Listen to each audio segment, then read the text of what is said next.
प्रदेश की साय सरकार राज्य में गुड गवर्नेंस के लिए प्रतिबद्ध नजर आ रही है।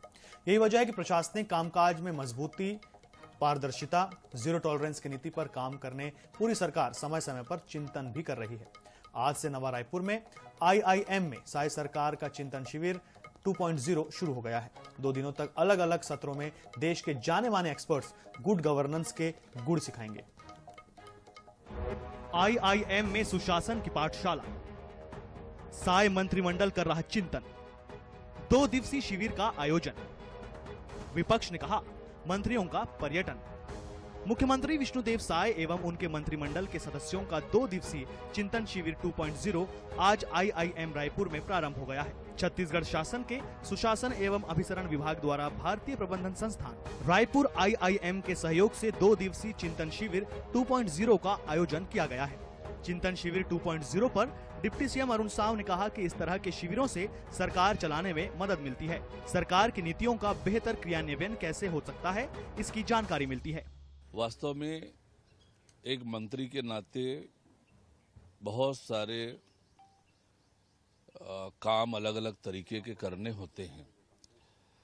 नीति बनानी होती है, योजनाएं बनानी होती है, उसका क्रियान्वयन, इन सबको ध्यान में रखकर और किन चीज़ों पर फोकस करके काम करना चाहिए और जो नीतियां हमने अभी बनाई हैं उन नीतियों का क्या असर हो रहा है, देश और दुनिया में किस प्रकार की नीतियों पर काम हो रहा है, ऐसे अलग अलग विशेषज्ञों का मार्गदर्शन भी मिलेगा। तो निश्चित रूप से ये बड़ा कारगर होता है सरकार चलाने में, सरकार के नाते काम करने में। साय सरकार के चिंतन शिविर 2.0 पर PCC चीफ दीपक बैज ने तंज कसा। उन्होंने कहा कि साय सरकार के मंत्रियों की पाठशाला लगनी भी चाहिए। इनसे सरकार नहीं संभल रही है, जनता के लिए ये कुछ नहीं कर पा रहे हैं। प्रदेश हालकान है, सरकार सिर्फ लूट मचा रही है, तो चिंतन मंथन होना चाहिए। पर ये चिंतन शिविर नहीं है, ये पर्यटन है।